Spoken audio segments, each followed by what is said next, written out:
어제 말씀을 나눈 것처럼 요한이 보니까 하나님 오른손에 하나님께서 두루마리를 가지고 계셔요. 글씨가 안팎으로 써져 있어요. 그 두루마리가 이제 풀어지면은 하나님의 뜻이 세상에 이루어지는 거죠.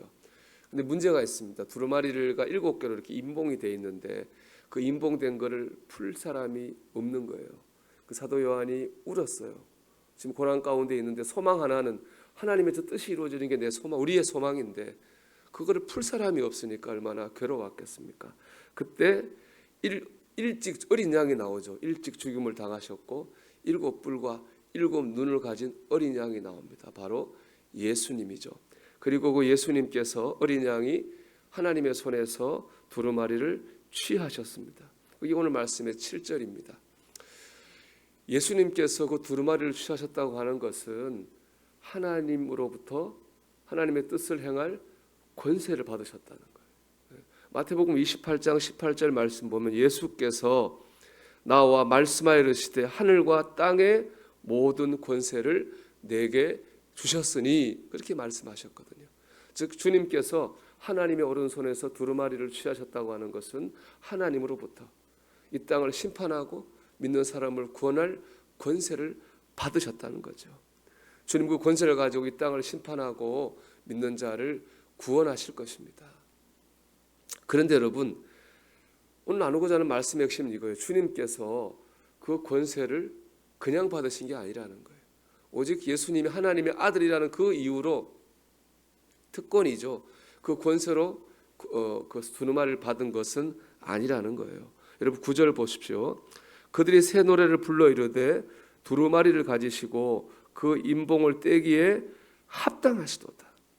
일찍이 죽임을 당하사 각 족속과 방언과 백성과 나라 가운데 사람들을 피로 사서 하나님께 드리시고 합당하신데 그 합당하신 게 하나님의 아들이어서가 아니라는 거잖아요. 일찍 죽임을 당하셔서 이 모든 족속을 피로 사서 하나님께 드리셨어요. 즉 예수님은 특권 때문에 이 권세를 받은 게 아니라는 거예요. 오히려 반대죠. 특권을 내려놓으셨잖아요. 하나님의 아들이라고 하는 특권을 내려놓으시고 사람의 몸을 입고 오셨습니다. 그리고 우리를 위해서 우리 죄를 지고 십자가에 죽으심으로 하나님께서 맡기신 그 사명을 다 순종하셨어요. 오히려 주님은 권리를 내려놓고 순종하심으로 하나님으로부터 권세를 받으셨다는 겁니다. 여러분 세상에 거저되는 것은 없습니다. 예수님도 거저하신 게 아니잖아요. 우리도 마찬가지. 예수님을 믿기만 하면 구원 받는다 말합니다. 맞는 말이에요. 예수님 믿으면 구원을 받아요. 구원은 받아요. 그런데 마지막까지 그 믿음을 지키고 사는 것은 그냥 되는 게 아니에요. 그렇잖아요. 얼마나 많은 수많은 유혹과 시험이 우리 안과 우리 밖에서 있습니까? 우리가 마지막 날까지 구원을 받으려면은 마지막 날까지 그 믿음을 수많은 유혹과 시험을 이기고 지켜야 됩니다. 이 수많은 유혹과 시험을 이기고 지킨 사람만이 마지막 날에 하나님으로부터 구원을 받게 될 줄로 믿습니다. 여러분 예수님을 바라보십시오. 어떤 예수님입니까? 권리를 버리고 사명에 순종함으로 하나님으로부터 권세를 받은 예수님입니다. 우리도 권리를 버리고 주님께 사명에 순종할 때에 하나님으로부터 우리 영광의 면류관을 받게 될 줄로 믿습니다. 이런 주님을 바라보면서 우리가 오늘도 내 권리를 내려놓고 사명에 순종할 수 있는 저와 여러분이 되기를 주의 이름으로 축원합니다. 또 하나 믿음이 지키는 걸 넘어서 자라야 됩니다. 믿음을 지킨다고 하는 것은 처음 믿었을 때 그 믿음을 그대로 가지고 사는 것이 아니에요. 시간이 지남에 따라 믿음이 어떻게 됩니까? 자라야죠. 성장해야 됩니다. 더 깊고 넓어져야 되는 거예요. 그 중에 하나가 뭐냐? 찬양의 범위가 넓어져야 된다는 겁니다. 여러분 9절 말씀을 이렇게 보면 이렇게 돼 있어요. 그들이 새 노래를 불러 이르되 그들은 누구냐? 8절 말씀 보면은 24장로와 네 생물이에요.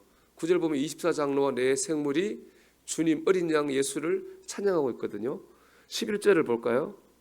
내가 또 보고 들음에 보좌와 생물들과 장로들을 둘러싼 많은 천사의 음성이 있으니 그 수가 만만이요 천천이라. 자, 11절을 보면요. 네 생물과 24 장로 외에도 누가 찬양하고 있습니까? 천사들이 찬양을 하고 있어요. 또 13절을 볼까요? 내가 또 들으니 하늘 위에와 땅 위에와 땅 아래와 바다 위에와 또 그 가운데 모든 피조물이 이르되 보좌에 앉으신 이와 어린 양에게 찬송과 존귀와 영광과 권능을 세세토록 돌릴지어다 하니.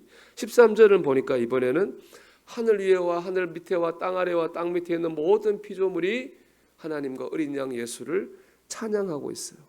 찬양하는 범위가 사람들이 점점 범위가 넓어지고 있잖아요. 처음에는 24장로와 네 생물이, 그 다음에는요 천사가 더해졌고요. 그 다음에는요 모든 피조물이 찬양하는 사람들이 넓어지고 있는 거예요. 여러분, 우리가 찬양의 범위가 넓어져야 됩니다. 예수님을 처음 믿을 때, 어린아이 믿음일 때는 좋은 일이 있을 때만 찬양합니다. 감사하는 거예요. 그 다음에는요 성장하면은 특별한 일이 없어도 평범한 일상 가운데서 아무 일이 없게 하신 것으로 인해서 감사하고 찬양해요. 믿음이 더 자라면 어떻게 됩니까? 고난과 환난 가운데서도 하나님을 찬양하고 감사하죠. 나를 구원하신 하나님, 이 고난과 환난 가운데 함께 하시고 선한 일을 인도하신 하나님 감사합니다 하고 감사하고 찬양하게 되는 거예요. 이게 믿음이 자라는 거죠. 그런데 이렇게 시간이 지나면 믿음이 자라야 되는 거예요. 그런데 자꾸 옛날처럼 좋은 일이 생겼을 때만 감사해요. 그런 모습으로 주님 앞에 서는 걸 뭐라고 할까요? 그걸 부끄러운 구원이라고 하는 거예요. 그건 부끄러운 거죠. 우리가 믿음이 생활하면 할수록 점점 이제 감사의 이유가 늘어나고 찬양의 제목이 늘어나야 됩니다. 그것이 바로 하나님을 기쁘시게 하는 믿음이죠. 오늘 한날 우리가 이렇게 찬양할 이유가 뭐 외적인 걸 생겨서가 아니라 우리 믿음이 자라서 찬양할 이유가 많아지고 감사의 제목이 늘어나게 되시기를 주의 이름으로 축원합니다.